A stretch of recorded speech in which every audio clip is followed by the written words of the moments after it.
Maratha reservation के लिए तहरीक चलाने वाले मनोज जरांगे पाटिल की शख्सियत पर एक फ़िल्म बनाई गई है। मी जरांगे के नाम से बनाई गई यह फ़िल्म रिलीज़ हो चुकी है और रियासत भर में इस फिल्म को काफ़ी पसंद किया जा रहा है। साबिक़ मेयर सतीश देशमुख ने आज अपनी तरफ से फ़िल्म की मुफ्त में नुमाइश कराई। इस दौरान उन्होंने मीडिया से बात करते हुए तमाम फिल्म शायकीन को इस फिल्म को कम से कम एक मरतबा थिएटर में जाकर देखने की गुजारिश की है। इस दौरान इस फिल्म के डायरेक्टर, प्रोड्यूसर और अदाकारों ने भी नांदेड़ का दौरा किया।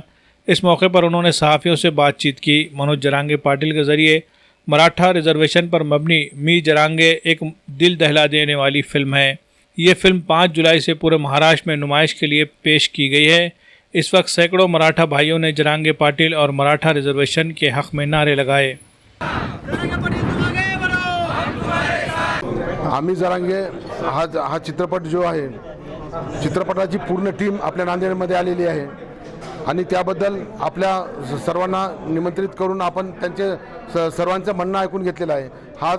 हा चित्रपट कसा उभा टाकला, याला किती अडचणी आल्या आणि त्याला डायरेक्टरनी, प्रोड्युसरनी कशी मात केली यावर याच्या सविस्तर सांगितलेलं आहे।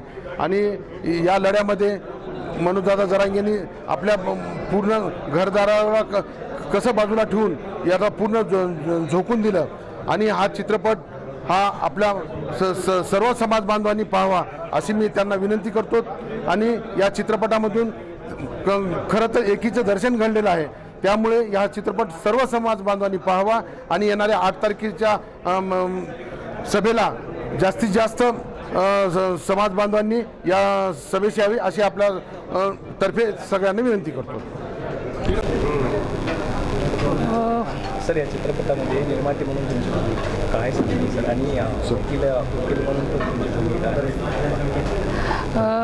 हा चित्रपटाचा निर्माता म्हणून एकच आमचं होतं की हा समाजाचा जो इतिहास आहे, आरक्षणाचा विषय हा ज्वलंत झालेला आहे, तो इतिहास प्रभावीपणे आणि खरेपणाने अख्ख्या महाराष्ट्रभर आणि देशभर मांडण्याचा आमचा एक सामूहिक प्रयत्न होता। तो अत्यंत प्रभावीपणे आम्ही मांडलेला आहे।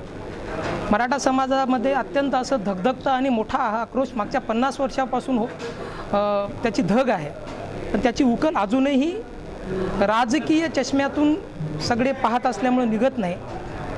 ती या चित्रपटाच्या माध्यमातून निघावी आणि सर्व समाज बांधवांनी आरक्षणाचा विषय तर समजून घ्यावाच, पण आरक्षणासाठी जे काही लोक बलिदान करत आहेत त्या बलिदानापासून परावर्त होऊन आत्महत्या न करता या चित्रपटातून उभं कसं टाकावं आणि वेगवेगळ्या क्षेत्रामध्ये आपण आपलं कार्यकर्तृत्व कसं सिद्ध करावं हा दाखवण्याचा संदेश दिलेला आहे।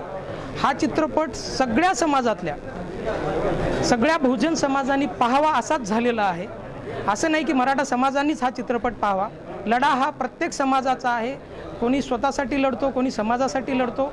वेगवेगळा हा लढा समजून घेण्यासाठी सगळ्यांनी हा चित्रपट पाहावा आणि आपलं समीक्षण, अभिप्राय आम्हाला कळवावं। आम्ही आमचं काम अत्यंत चांगल्या रीतीने केलेलं आहे। आम्ही काही प्रस्थापित निर्माते नसून सुद्धा अत्यंत मेहनत घेऊन हा चित्रपट केलेला आहे आणि आमच्या जीवनाचं तर नक्कीच सार्थक झालं आहे। समाजाने पाहावं असं मी हे करतो। वर्षापासून मराठा समाजाच्या संघर्षाचा हा लढा अजून या ठिकाणी चालू आहे।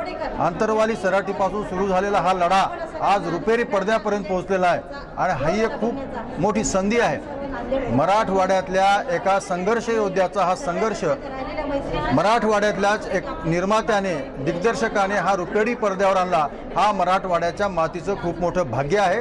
हा चित्रपट प्रत्येक घरात, प्रत्येक मराठा समाजाच्या प्रत्येक कार्यकर्त्यानं जर बघितला तर या आरक्षणाच्या लढ्याला अजून बळ मिळेल अशी माझी खात्री आहे। आणि काल जसा हा शो हाऊसफुल झाला आणि यापुढे सुद्धा हा शो अत्यंत हाऊसफुल होईल आणि प्रत्येक घराघरात हा सिनेमा बघायला पाहिजे आणि पोहोचला पाहिजे अशी माझी एक मराठा समाजातला कार्यकर्ता म्हणून मनस्वी इच्छा आहे। धन्यवाद। आज आपल्याला पिक्चर कसा वाटला? खूप छान वाटलंय पिक्चर आणि मी कित्येक दिवसांनी पिक्चर पाहिलेलं आहे, त्याच्यामुळे खूप हे झालंय, म्हणजे पाहून इतकं वाटलं की मी आंतरवालीलाच गेले असं वाटलंय मला।